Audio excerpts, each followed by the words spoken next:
On l'a vu à de nombreuses reprises dans des exemples sur cette chaîne, le scanner, c'est clairement l'arme ultime en imagerie des urgences, et notamment des urgences abdominales et abdominopelviennes.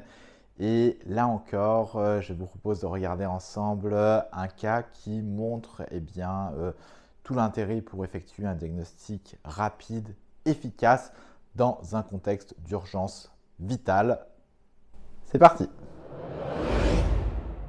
Bonjour à tous, je m'appelle Michael Léonard, je suis radiologue au CHU à Strasbourg et j'ai le plaisir de vous retrouver pour ce nouveau cas d'imagerie des urgences.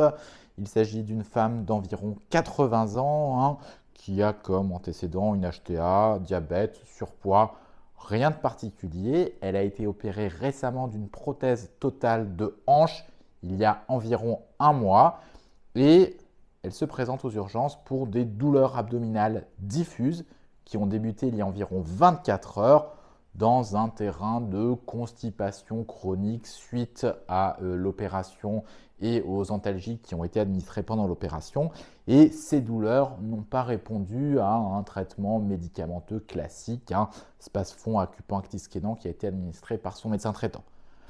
À l'examen clinique, il y a des douleurs diffuses qui prédominent dans les cadrans droits, qui sont un petit peu plus intenses en fosse iliaque droite. Il n'y a pas de défense. Les bruits hydroaériques sont diminués. Il n'y a pas de fécalome ou de sang au toucher rectal. La biologie montre une CRP à 20, donc petit syndrome inflammatoire, des blancs à 16 000, des lactates à 6 et une hémoglobine ABC à 10. Au cours de l'examen clinique au SAU, la patiente se dégrade relativement rapidement, elle devient pâle, elle devient faible, la tension baisse et donc une demande d'imagerie abdominopelvienne est faite avec un appel direct à l'interne de garde pour accélérer les choses et donc la patiente va directement depuis le box du SAU jusqu'à la salle du scanner pour réaliser le scanner abdominopelvien qu'on va regarder ensemble. Alors tout d'abord un petit mot sur le protocole. Le protocole qui a été décidé pour cet examen est un scanner abdominopelvien injecté d'emblée.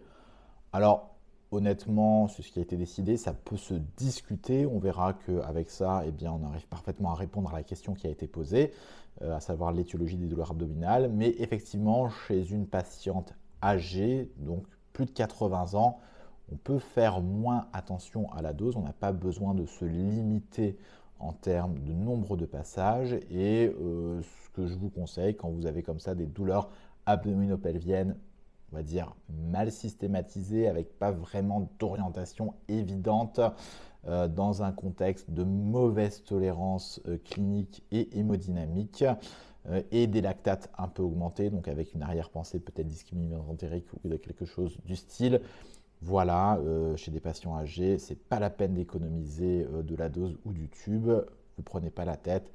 Faites systématiquement un scanner abdominopelvien 3 phases. Comme ça, vous avez l'ensemble des éléments à disposition. C'est sûr que ça ne sera pas toujours très utile, mais parfois ça peut aider.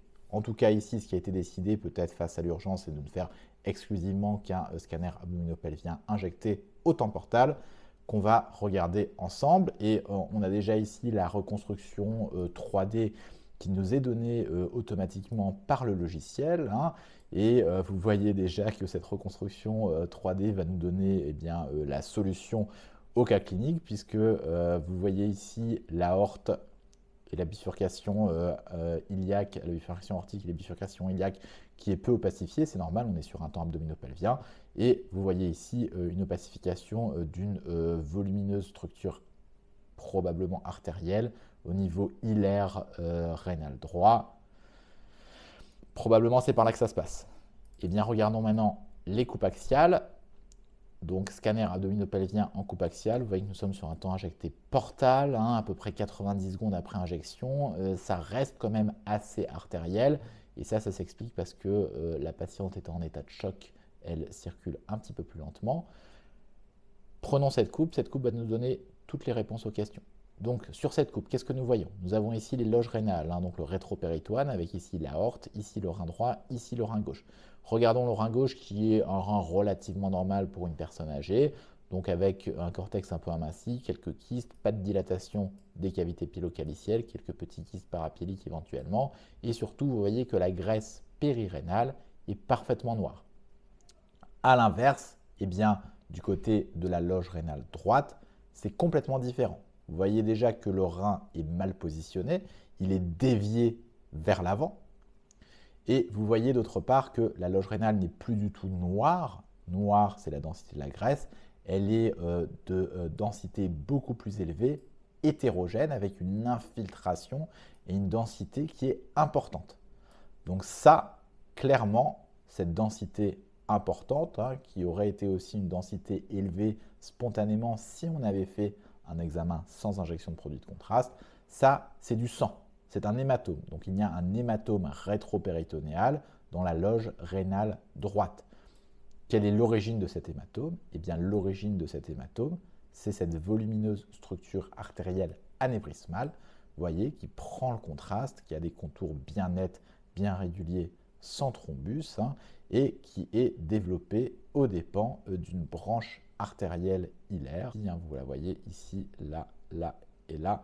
Donc effectivement, c'est un anévrisme préhilaire de l'artère rénale droite avec une taille maximale à environ 50 mm. Donc, cet anévrisme, vous le voyez, il a des contours globalement bien nets, bien réguliers, à l'exception ici, vous voyez, d'une irrégularité. Cette irrégularité est à l'origine d'une fuite, une extravasation du produit de contraste au sein même de la collection. Donc, ça, c'est la zone de rupture de l'anévrisme, ça, c'est la fuite, et ça alimente l'hématome rétropéritonéal. La réponse à la question d'où viennent les douleurs et quelle est la cause de ces douleurs, eh bien, c'est une rupture d'un anévrisme rénal, de l'artère rénale droite, avec hématome rétropéritonéal et alimentation active. On voit ici l'anévrisme en reconstruction coronale, l'hématome rétropéritonéal et vous le voyez ici, eh bien, l'extravasation active avec la fuite de produits de contraste qui alimente à plein volume l'hématome. Alors ça, c'est vraiment impressionnant. Regardons évidemment s'il n'y a pas d'autre anomalie. Nous avons un petit peu d'épanchement pleural du côté droit qui est réactionnel à l'hématome. Il n'y a pas d'anomalie parenchymateuse en dehors de petites atelectasies en base droite au contact de cet épanchement. Regardons les structures viscérales. Nous voyons que la veine cave inférieure est complètement collabée. Elle est collabée du fait de l'effet de masse de l'hématome, mais elle est aussi collabée du fait de l'état de choc. Il n'y a pas d'anomalie des différents parenchymes hépatiques, spléniques ou pancréatiques. Il n'y a pas d'anomalie digestive. Nous avons une petite hernie ombilicale à contenu graisseuse non compliquée. Et vous voyez que, il y a un peu d'épanchement liquidien dans le Douglas, qui est simplement la suite de l'hématome qui coule de manière déclive. Regardons une dernière fois en coupe sagittale. Vous voyez ici une loge rénale normale. La graisse est noire en scanner. Elle a une densité négative. Et nous allons ici repasser sur une loge rénale pathologique, infiltrée, une infiltration diffuse avec quelque chose de dense, d'hématique, et la structure vasculaire correspondante à l'origine de cet hématome rétropéritonéal. Évidemment, immédiatement suite au scanner, la constatation des résultats est extrêmement rapide. La lecture se fait quasiment en temps réel à la console avec l'interne de garde ou les radiologues seniors si c'est en journée. Et l'urgentiste est prévenu immédiatement. La patiente s'est rapidement dégradée après le scanner. Elle a été donc amenée immédiatement en urgence au bloc opératoire. Le bloc opératoire a confirmé les constatations du scanner, donc un anévrisme hilaire ou préhilaire artériel rénal rompu. La patiente a été opérée, mais malheureusement les suites ont été un petit peu compliquées. Que pouvons-nous retenir de ce cas clinique? Plusieurs enseignements. Le premier enseignement, c'est clairement la rapidité avec laquelle le scanner permet de répondre à la question, puisque entre le moment où le scanner a été demandé, eh bien, il est réalisé dans la foulée. L'interprétation se fait au moment même où les images arrivent et l'urgentiste est complètement notifié des résultats de manière immédiate.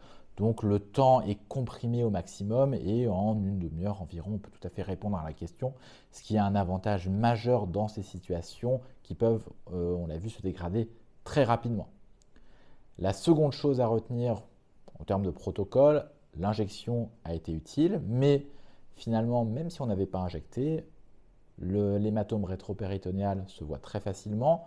L'anévrisme sans injection se voit très facilement sous la forme d'une masse ronde avec des contours bien nets. Et la localisation permet de dire qu'il s'agit d'un anévrisme. Donc on aurait tout aussi bien pu répondre à la question, même sur la première étape sans injection. Troisième enseignement, là, il s'agissait chez cette patiente d'une découverte fortuite. Cet anévrisme n'était pas connu puisque la majorité des anévrismes sont asymptomatiques jusqu'au moment où il se complique, comme ici, d'une rupture. Il arrive fréquemment sur des scanners réalisés pour toute autre raison que l'on tombe de manière fortuite, cette fois-ci, sur des anévrismes des artères viscérales.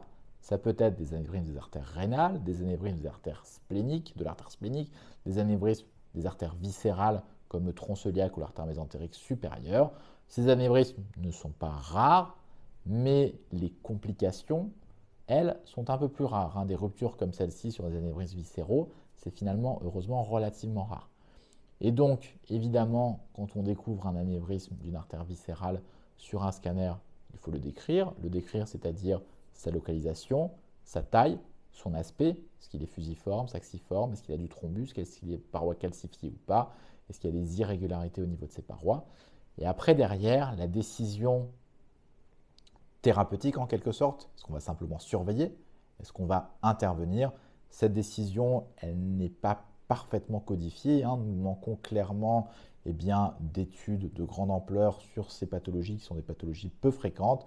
Les guidelines sont des recommandations. Il n'y a pas véritablement de notions suffisamment fortes. Et donc, qu'est-ce qu'il faut faire, qu'est-ce qu'il ne faut pas faire? C'est quelque chose qui n'est pas toujours évident, qui est laissé complètement à l'appréciation, par exemple, du chirurgien vasculaire. Voilà, en tout cas, j'espère que ce cas rapide d'urgence digestive qui était une urgence vasculaire vous aura plu. Je vous dis à une prochaine sur la chaîne. À bientôt!